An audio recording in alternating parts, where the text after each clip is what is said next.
또 오늘도 변함없이 여러분들의 얼굴을 보니까 참 기쁘고 또 감사합니다. 항상 하나님의 은혜가 우리 모든 말씀사랑교회 성도들 가운데 늘 함께 하시기를 기도합니다. 예. 코로나가 언제까지 지속될지 모르겠어요. 뭐 어떻게 되든 뭐 우리 안에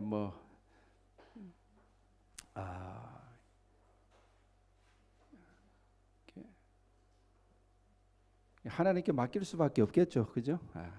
우리가 뭐 두려워할 만한 그런 상황들이지만, 그러나 하나님께서 역사를 섭리하고 계시다.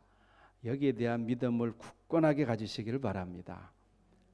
하나님이 주무시고 계신 것이 아니라 이 와중에도 하나님이 지금 일하고 계신다. 모든 것을 합력하여 하나님은 반드시 하나님의 뜻을 이루어 가시고 선을 이루어 가신다 라는 하나님에 대한 절대적인 믿음을 잃어버리지 마시기를 바랍니다.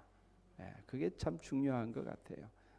상황을 보고 쉽게 판단하지 마시고 항상 하나님에 대한 믿음을 가지고 그리고 이럴 때일수록 더욱더 적극적으로 주님을 찾는 저와 여러분들 되시기를 바랍니다. 세계 유명한 건축물 가운데 하나가 이탈리아에 있는 피사의 사탑이죠. 피사의 사탑이 세계적으로 유명하게 된 것은 그 건축물이 아름다워서라기보다는 여러분들도 아시다시피 건물이 이렇게 기울어져 있어서 그 유명한 거예요. 기울어졌는데 무너지지가 않는 거죠. 그래서 참 유명하게 된 거죠. 계속해서 기울어지다가 하여튼 뭐 이렇게 보수 공사를 잘 해가지고 5.5도 정도 기울어진 데서 멈췄다고 합니다.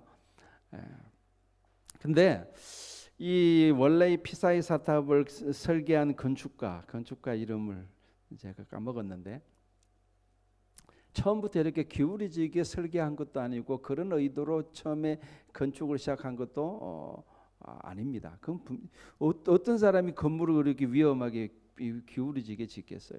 이 건물이 기울어지게 된 이유는 뭐냐 그러면은 지반이 약해서 그렇다는 거죠.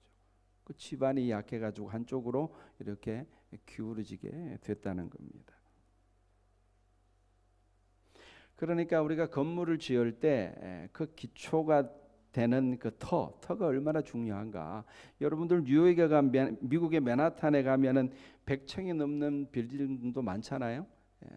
그렇게 고층의 건물들을 맨하탄 그 지역에 지을 수 있었던 것은 그 바닥이 안반석이라고 하지 않습니까? 그래서 굉장히 높은 고층의 빌딩도 지을 수 있는 거죠.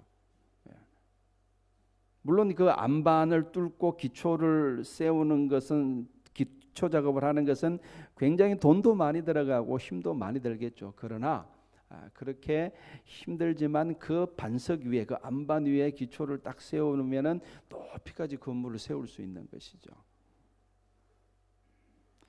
예수님께서도 산상수훈의 설교를 강론을 하시면서 집을 지을 때 기초가 굉장히 중요하다 하는 말씀으로 결론을 맺으시죠. 우리가 너무나 잘 알고 있습니다. 결론이 그 집 짓는 자의 비유입니다. 예수님은 모든 사람이 집을 짓는 사람들인데 어리석게 집을 짓는 사람이 있고 지혜롭게 집을 짓는 사람들이 있다라고 비유적으로 말씀하시죠. 어떤 사람이 어리석은 사람들이라고 주님이 말씀하셨습니까? 모래 위에 집을 짓는 사람들. 모래 위에 집을 짓는 것은 모래 위에 기초 작업하는 것은 어렵지 않아요. 그냥 쓱쓱 쓸고 치우면 돼요. 그러나 예수님이 말씀하신 대로 그 기초가 약하기 때문에 비가 오고 비바람이 불면은 금방 그 건물이 집이 무너져 버리. 반면에 지혜로운 사람은 반석 위에 집을 짓는 사람이다. 비가 내리고 바람이 불고 비가 내려도 그 집이 무너지지 아니한다. 그러면서 예수님이 결론적으로 하신 말씀이 뭡니까? 나의 말을 듣고 행하는 자가 바로 지혜로운 자와 같이 반석 위에 집을 짓는 사람이다. 그렇게 주님이 말씀하셨습니다. 바울도 오늘 본문에서 우리가 교회를 세우는 것, 지금 고린도 교회에 이 편지를 보내면서 계속해서 교회에 대해서 이야기하고 있는 거예요. 초점을 잃어버리면 안 됩니다. 우리가 어떻게 교회를 세워갈 것인가, 좀 더 넓게 말하면 어떻게 우리가 신앙의 집을 세워갈 것인가 하는 부분에 대해서 이야기하면서 지금 바울이 이 비유를 이야기하고 있는 거죠.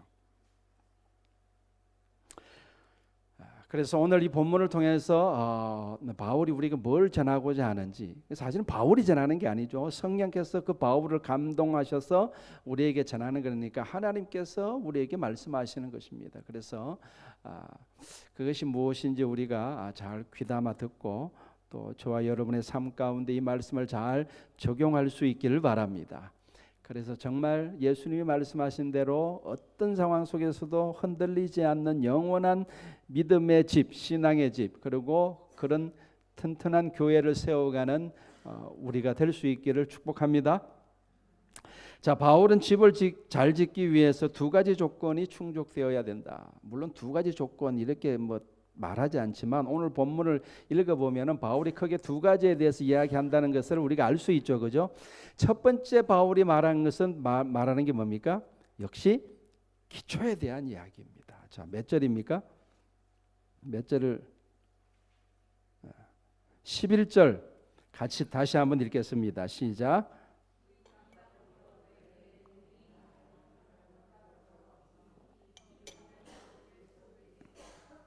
예. 여기서 터는 기초를 말하는 거죠. 터는 예수 그리스도가 교회의 기초가 된다. 교회의 터가 된다. 먼저 이것을 이야기를 하고 있어요. 이 단순한 말 같지만 너무너무 중요한 말이죠. 여러분, 십자가를 세운 교회라고 다 그 터가, 그 기초가 예수 그리스도일 거라고 우리는 생각하지만 하나님이 보실 때는 그렇지 않을 수 있다는 겁니다. 교회를 세워도 그 교회의 터가 예수 그리스도가 아닐 수 있어요. 오늘 말씀을 우리가 함께 나누면서 이 부분을 좀 깊이 좀 생각해 보시기를 바랍니다. 정말 우리 교회에는 기초가 예수 그리스도인가? 우리는 오직, 다시 말해서 우리는 오직 예수 그리스도만 자랑하는 교회인가? 오직 예수 그리스도의 가르침만 따르는 교회인가? 이걸 깊이 우리가 생각해야 돼요. 고린도 교회가 세워진 지 얼마 안 된 교회잖아요. 그죠? 바울이 개척한 교회니까 그렇게 오래되지 않는 교회인데도 벌써 교회가 그 터가 변질되어지는 거예요. 이건 우리가 좀 생각해 봐야 될 부분입니다.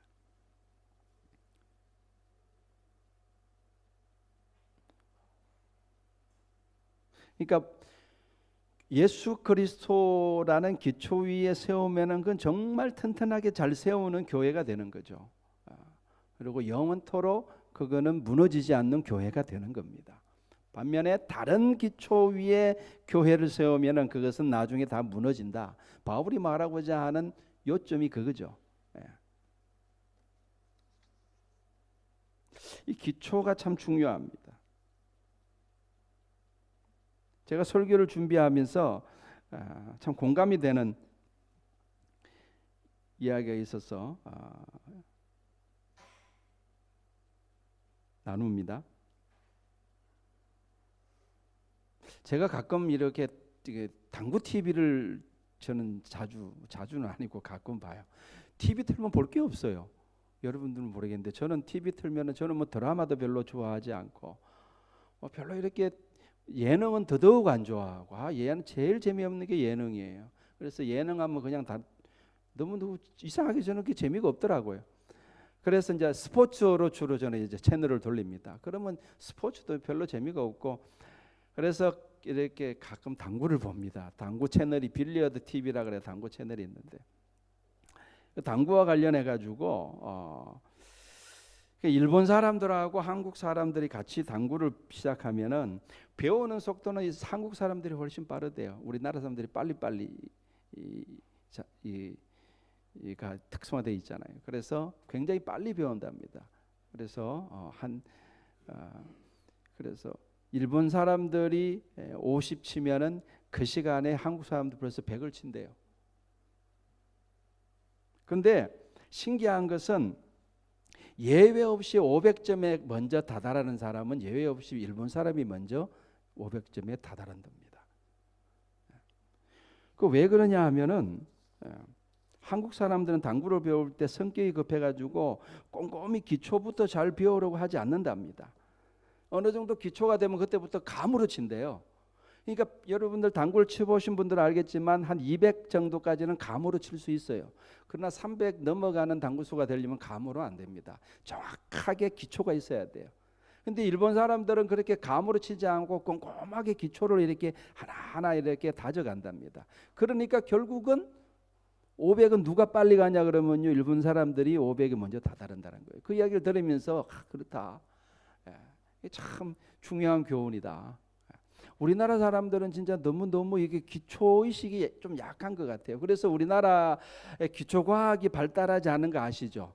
기초 과학 분야에 노벨상 받은 과학자가 한 명도 없어요, 우리나라에. 일본에는 많은데. 우리 이런 것 좀 반성해야 돼요. 이렇게 뭔가 이렇게 실적을 내고 응용하고 이런 것은 굉장히 이렇게 또 우리나라 사람들이 머리가 좋잖아요. 그래서 그런 실적들이 참 잘 내는데, 기초는요, 기초를 닦는 것은 굉장히 이렇게 지루하고 막 드러나는 어떤 뭐 실적이 있는 것도 아니고 인내를 요구하는 거거든요. 그러니까 이게 약해요. 기초를 쌓는 게 약해요. 우리가 교회를 세울 때 여러분 뭐 당구뿐이겠습니까? 그죠? 우리 인생 전체가 그렇지 않습니까? 인생도 기초가 튼튼해야지 그 인생이 이렇게 정말 이렇게 멋진 집을 지을 수가 있는 것이죠. 우리 여기 자녀들이 있는데 학창 시절 때 기초를 튼튼히 잘 세워야 되는데 우리 아이들이 그거 싫어해요. 빨리빨리 이렇게 뭔가 좀 어른 흉내 내려고 그러고 뭔가 빨리 돈을 벌려고 그러고 뭔가 자꾸 뭐 업적을 내려고 하고, 이게 참 우리 한국 사람들의 큰 병폐입니다. 차근차근 이렇게 끈질기게 기초를 탄탄하게 잘 세워야지 그게 오래 가는데, 그 튼튼한 집을 지을 수 있는데, 우리 젊은 우리 학생들은 잘 새겨들을 수 있기를 바랍니다. 그 학창 시절을 그래서 기초를 세우는데 인내심을 가지고 이렇게 탄탄하게 기초를 잘 세우는 일에 전력을 기울여야 되는 거죠. 인생 전체가 다 그렇죠. 교회도 마찬가지입니다. 교회도 기초를 어디에 두느냐가 굉장히 중요합니다. 근데 바울은 오늘 본문을 통해서 교회의 기초는 바로 예수 그리스도임을 분명히 말하고 있죠.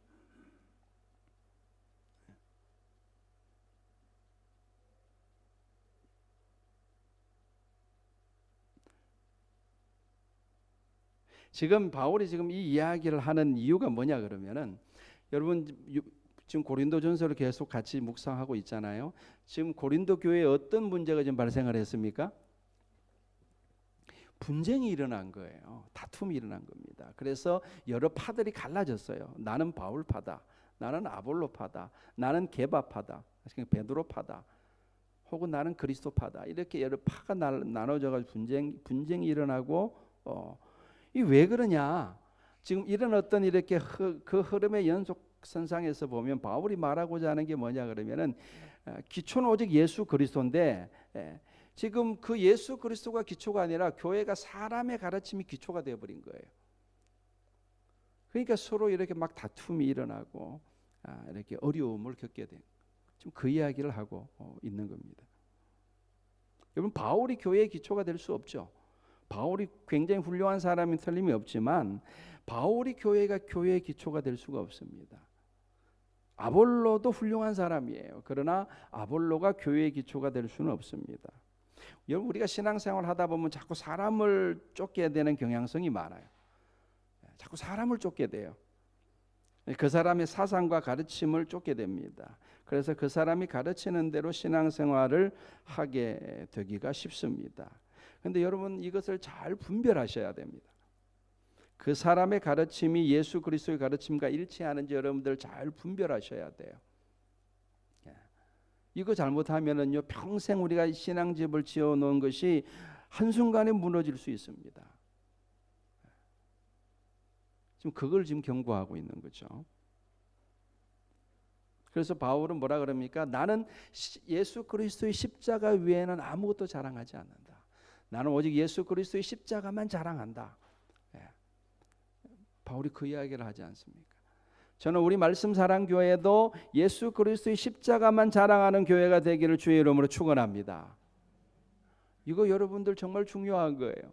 그게 기초, 지금 기초에 대한 이야기를 우리가 지금 하고 있는 겁니다. 교회에서 얼마나 많은 이야기들이 들려옵니까? 그죠?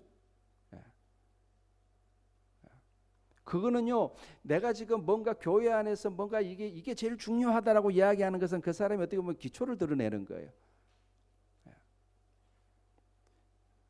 교회는요, 예수 그리스도의 십자가만 자랑해야 됩니다. 예수 그리스도의 십자가만 기초가 돼야 될 줄로 믿습니다. 교회는 다른 것이 교회의 기초가 되면 안 돼요. 교회 여러분의 막선의 해결의 사상이 교회의 기초가 되면 안 됩니다. 그런 교회들이 없을 것 같죠? 있어요, 여러분들. 정말 있습니다. 예수님에 대해서 이야기를 해도 막스주의로 본 예수를 이야기를 해요. 자본주의나 물질주의, 만모니즘이 교회의 기초가 된 교회들도 있어요. 없을 것 같죠? 있습니다. 특별히 기복주의 신앙을 가진 교회들은요, 그 기초가 예수가 아니에요. 예수님의 가르침이 아니라니까요. 예수님에 대해서 이야기를 하지만 물질주의로 해석한 예수를 이야기하는 거예요. 그건 기초가 예수님이 아니에요. 또 뭐가 있어요? 많죠. 사람의 사상이라는 것이 얼마나 많습니까? 우리 인간들을 현혹할 만한 인간의 사상이라는 것이 굉장히 많습니다. 그때 초대교회는요, 영지주의라는 것이 온 교회에 퍼졌어요. 그래서 영지주의가 기초가 돼가지고 영지주의의 눈으로 보는 예수를 이야기하고 영지주의 눈으로 보는 하나님을 이야기하는 거예요. 그건 예수가 기초가 아니죠.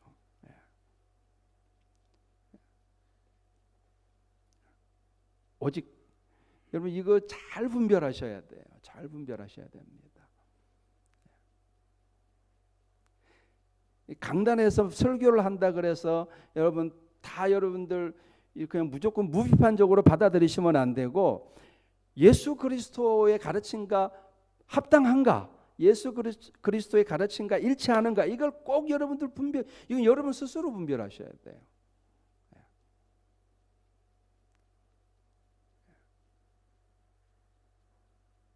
다시 한번 제가 여러분에게 부탁드립니다. 우리 말씀사랑교회는 오직 예수 그리스도의 터 위에 세우는 교회가 되기를 축복합니다.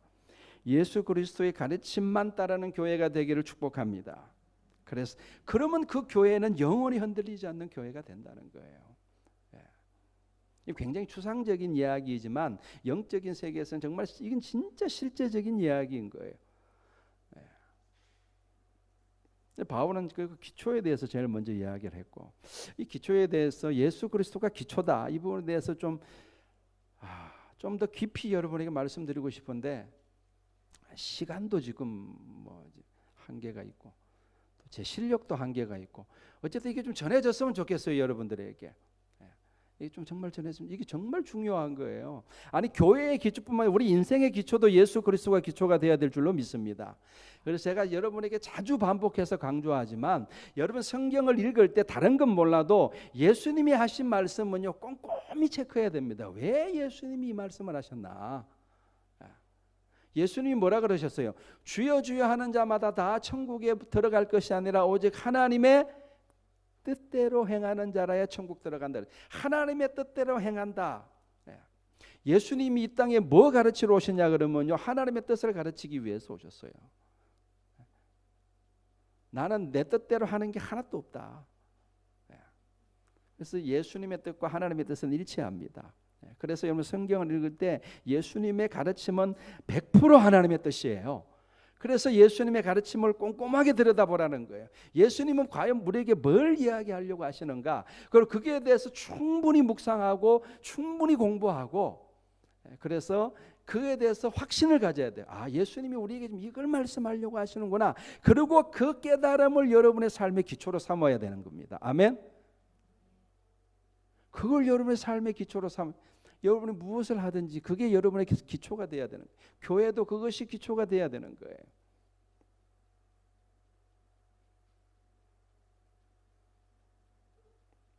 두 번째 바울이 오늘 본문에서 이야기하는 것이 뭐냐 그러면요, 공적에 대한 이야기를 합니다. 공적. 자, 11절까지는 터에 대해서 이야기를 하고 12절 13절을 다시 같이 볼까요? 만일 누구든지 금이나 은이나 보석이나 나무나 풀이나 쥐풀로 이 터 위에 세우면, 이게 건축 재료에 대한 이야기 같은데 13절을 보면은 건축 재료에 대한 이야기가 아니라 공적에 대한 이야기예요. 그러니까 우리가 여기서 말하는 공적은 영어 성경을 보니까 work로 번역이 됐더라고요. work. 그러니까 어떤 일. 우리가 주를 위해서 지금 뭔가 일을 하고 있지 않습니까? 그래서 이 워크를 세번역에서는 업적이라고 번역을 했고, 현대인의 성경은 각자의 일한 결과 이렇게 하여튼 번역을 했어요. 그러니까 지금 금이나 은이나 보석으로 집을 짓는다는 것은, 이것은 어떤 그 사람, 우리가 신앙생활 하면서 이루어 놓은 어떤 업적에 대한 성격을 말하는 거예요. 이해가 되시죠? 그죠?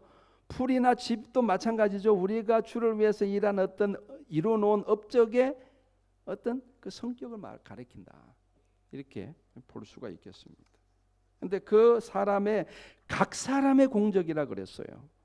13절에 보면 각 사람의 공적이 나타날 터인데 그날이 공적을 밝히리라. 그렇게 말합니다.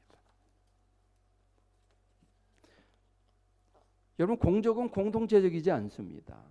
우리의 공적 이런 거 없어요. 각 사람의 공적이에요. 저의 공적, 여러분의 공적, 각 사람의 공적이 다 다른 거예요. 그것이 여러분들 우리가 이 땅 살아갈 동안에는 그게 드러나지 않고 정확하게 우리는 평가할 수 없습니다. 그래서 우리는 사람들을 함부로 평가하면 안 되는 거예요. 내가 볼 때 저 사람은 별로 공적이 없는 것 같은데 하나님이 굉장히 공적을 높이 평가할 수 있는 거예요. 그러니까 우리는 함부로 사람을 보면서 평가하면 안 됩니다. 겉으로 드러나는 게 전부가 아니라니까요. 하나님이 정확하게 그 공적을 판단하실 날이 옵니다. 그 날이 반드시 와요. 숨겨진 것들이 그때는 다 드러날 겁니다. 그때는 하나님의 기준으로 그걸 판단하실 거예요. 그러니까 사람에 대해서 함부로 여러분들 판단하지 마시고 그냥 하고 하나님이 드러내실 날을 기다리시길 바랍니다. 반드시 그 날이 와요. 감추어진 것이, 숨겨진 것이 드러날 날이 온다는 겁니다. 재미있는 이야기를 하나 들었어요. 캐나다에서 목회하시는 목사님이 한 분 계셨는데, 이분이 참 근데 영어도 뭐 그럭저럭 잘 하셔서 의사소통하는 데는 불편함이 없고 열심히 목회하시는 목사님입니다. 근데 여러분들 외국에서 그 이민 목회하시는 많은 교회가 그렇듯이 이게 자기 교회를 갖지 못한 교회가 굉장히 많아요. 그럼 어떻게 하냐 그러면은 그 현지인들이 갖고 있는 교회를 빌려 쓰는 거예요. 그래서 오전에는 캐나다 그 교회가 예배를 드리고 오후에는 그 우리 한인 교회가 예배를 드리는 그런 형태죠. 그런 교회가 많죠, 그죠? 예, 이 교회도 그런. 근데 한 번은 이제 경로 잔치를 교회에서 하게 되었답니다. 그래서 그 경로잔치 개회 예배 설교는 이 목사님이 하시기로 이렇게 이제 하고, 이제 행사 당일 날이 돼서 교회를 가는데, 근데 그 교회 뜰에 그 캐나다 교회 목사님이 계시는 거예요. 그래서 그 목사님을 보면서 그냥 서로 가깝게 지내는 것이 좋겠다 싶어서 목사님에게, 그 캐나다 목사님에게 하나 부탁을 합니다. 목사님, 오늘 노인들을 위해서 우리가 예배를 드리는데 목사님이 좀 성경 봉독을 좀 해주십시오. 알았다고, 내가 해주겠다고. 근데 여러분, 캐나다 교회나 뭐 외국 교회들은 성경 봉독만 따로 하고 이런 거 없어요. 이건 한국적인 개념이에요. 그러니까 캐나다 목사님은 어떻게 그거를 이해했냐 그러면, 나에게 설교를 해달라고 하는구나, 그렇게 이해를 하신 거예요. 그 예배를 드리는데 성경 봉독을 해달라고 이제 한인 목사님이 부탁을 하는데, 이분이 성경 봉독만 하는 게 아니고 설교를 하시는 거예요. 그렇게 이제 이해를 했으니까 굉장히 당황스러운 지금 상황이 발생된 거예요.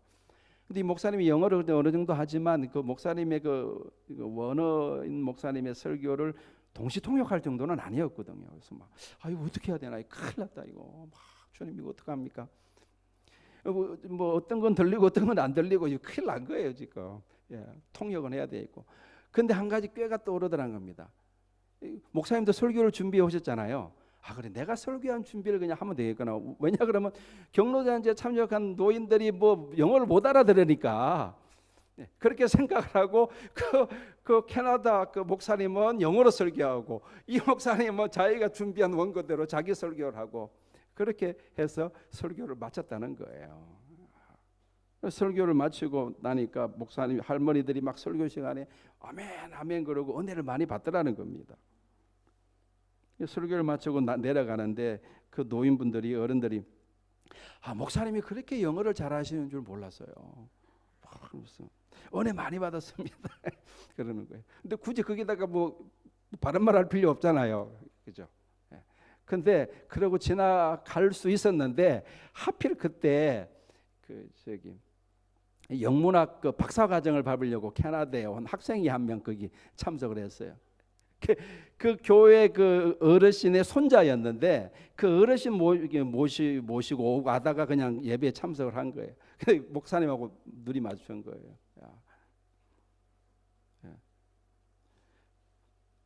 그래가지고 너가 여기 웬일이냐 그러니까 우리 할아버지 모시고 왔다가 예배에 참석하게 됐습니다. 목사님 설교 잘 들었습니다. 근데 목사님 굉장히 용감하시대요. 그러는 거예요. 무슨 말 하려고 하는지 알겠죠? 드러나는 날이 온다는 거예요. 다 감추어질 것 같지만 드러나는 날이 반드시 옵니다.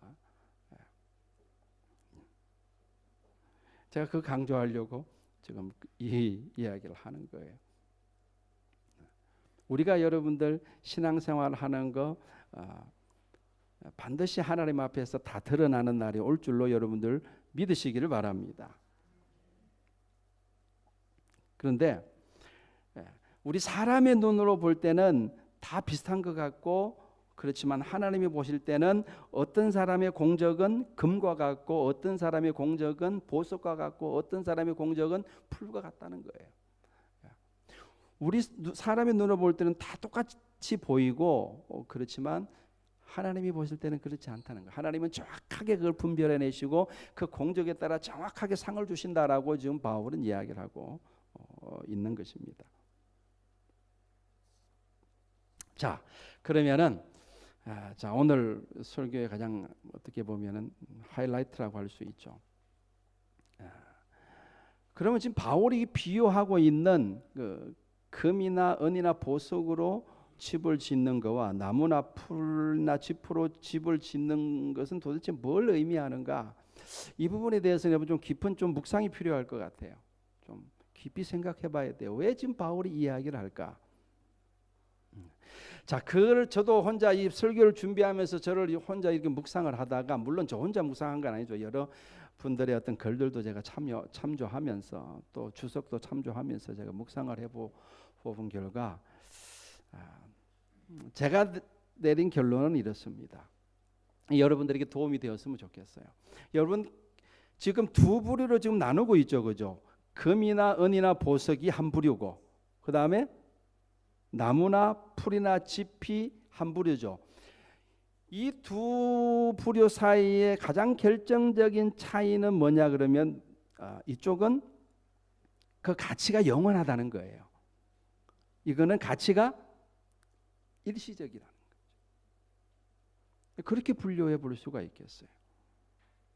그리고 지금 바울이 고린도전서 1장에서 쭉 이야기하는 것을 토대로 여러분 항상 성경을 해석할 때는요, 여러분들 그 성경 본문 자체로 해석을 하는 게 가장 건전합니다. 그래서 지금 바울이 고린도서 1장에서 3장까지 이야기하는 그 틀 안에서 해석하는 것이 가장 건강한 해석이에요. 자, 그렇다면은 지금 바울이 고린도서 1장에서 3장까지 계속 이야기하는 핵심 주제가 뭡니까? 그 하나됨이에요. 교회의 하나됨에 대해서 이야기를 하고 있어요.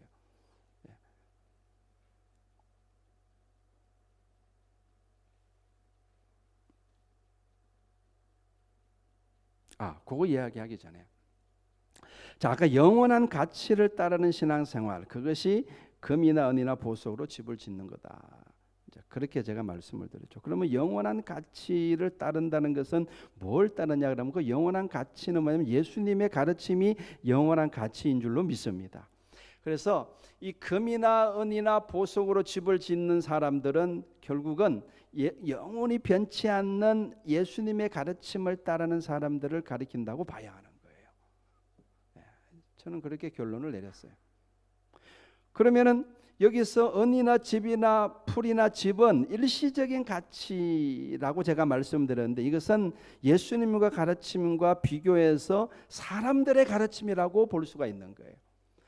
왜냐 그러면은 지금 바울이 이야기하는 것은 아볼로파다, 나는 바울파다. 이건 누굴 따르는 거예요? 사람의 가르침을 따르는 거예요. 그런 어떤 문맥 속에서 해석해 보면은 그렇게 해석할 수가 있는 거죠.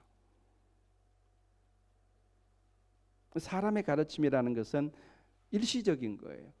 시대가 변하면요, 그 가르침이 그 당대에는 절대적인 가치가 있는 것처럼 느껴지지만 시간이 흘러가면 어떻게 됩니까? 그거는 또 그죠?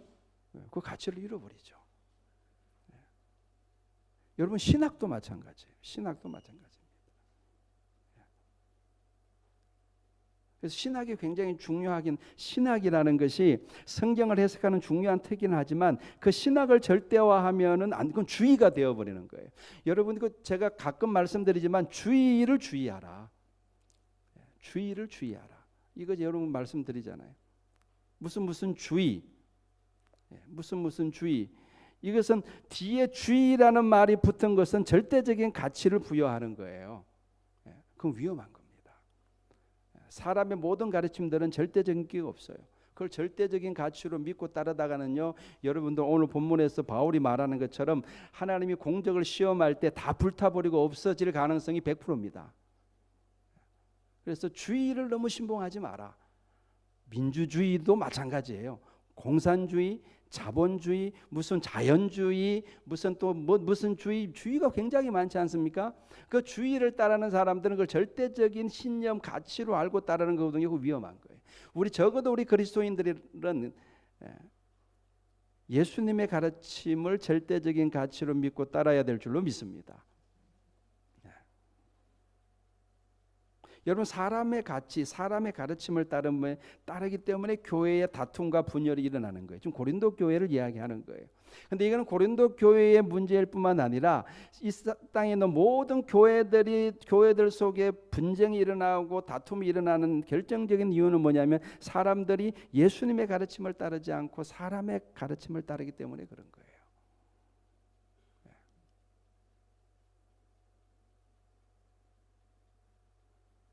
이런 사람들은 아무리 열심히 일해도 결국은 나무나 풀이나 집으로 교회를 세우는 사람들이고 또 그것으로 자기 신앙의 집을 세우는 사람들이라고 볼 수가 있는 거예요. 그래서 나중에 그 공적을 하나님이 불로 심판하실 때에 다 타버리고 없어져 버려. 그래서 하나님으로부터 상을 받지 못하는 여러분들 이 땅에서 아무리 여러분들 우리가 열심히 살고 또 이렇게 상을 많이 받았다 하더라도 하나님으로부터 상을 못 받으면요, 그 망한 인생이에요. 이거 심각하게 생각해야 됩니다. 진짜 하나님으로부터 상 못 받으면 그 뭐 무슨 의미가 있어요?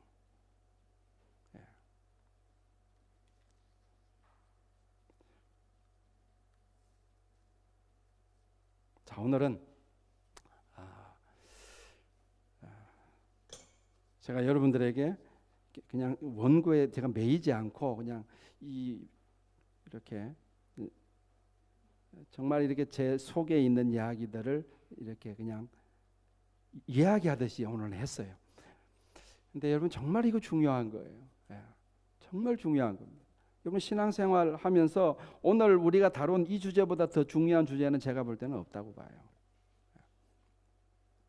사람들이요, 여러분들 많이 속습니다. 예수님이 이 부분에 대해서 굉장히 많이 이야기하셨어요. 자, 보세요. 너희는 스스로 속지 말라고 성경은 굉장히 우리에게 이야기를 많이 하고 있습니다. 잘 들어보세요. 여러분 달란트 비유도 그렇습니다. 한 달란트 받은 사람이 왜 망했습니까? 스스로 속아서 그래요. 스스로. 한 달란트 받은 사람은 이게 진리인 줄 알고 하나님에 대해서 이렇게 생각하는 것이 자기가 생각하기 옳다고 생각하고 그걸 따라갔는데 결국은 예수님으로부터 책망을 받은 거예요. 스스로 속은 거예요. 또 예수님이 이런 부분 굉장히 이야기를 많이 하셨는데, 그 산상수훈 마지막에도 예수님 말씀하지 않습니까? 주여 주여 하는 자마다, 주여 주여 하는 사람들 가운데 내가 주의 이름으로 선지자 노릇되었습니다, 내가 주의 이름으로 많은 일을 했습니다, 그 사람들도 스스로 속은 거예요. 뭐 어떻게 속은 겁니까? 이렇게 하는 것이 잘하는 것이라고 속은 거예요. 이렇게 신앙생활하는 것이 잘하는 것이라고 스스로 속은 거예요. 스스로 속는 사람들의 특징은 자기가 속고 있다는 걸 몰라요. 이거 예수님이 굉장히 반복적으로 이야기 많이 하셨어요, 여러분들. 여러 가지 비유를 들어가면서. 그래서 우리는 이 부분에 주의를 기울여야 됩니다. 제가 왜 이야기를 하냐 그러면요, 다시 한번 강조합니다. 내가 지금 갖고 있는 기초가 정말 예수 그리스도냐, 이거 점검하시라는 거예요. 이거 점검해야 됩니다. 여러분의 신앙생활이 헛되지 않으려면요, 내가 지금 예수 그리스도라는 기초 위에 내가 확실히 내가 기초를 세우고 신앙생활을 하고 있느냐, 그리고 나는 예수님의 가르침을 따라서 정말 금이나 보석과 같은 재료로 내가 집을 짓고 있는 것이 맞는가, 이거 점검해야 된다는 거예요. 내가 지금 풀로 집을 짓고 있으면서 내가 신앙생활을 잘하고 있다고 스스로 속고 있는 것은 아닌가.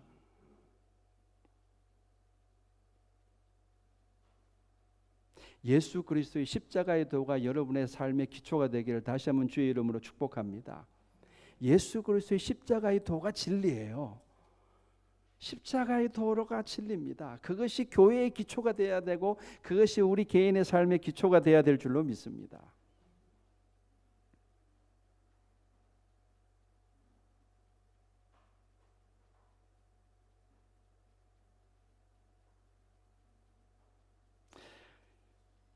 이제 말씀을 마무리하겠습니다.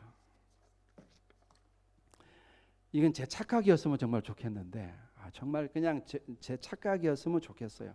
근데 자꾸 제가 우려가 되는 부분이 하나가 있는데, 그게 뭐냐 그러면은, 오늘날 현대 그리스도인들, 저를 포함하여 우리 모든 현대를 살아가는 그리스도인들,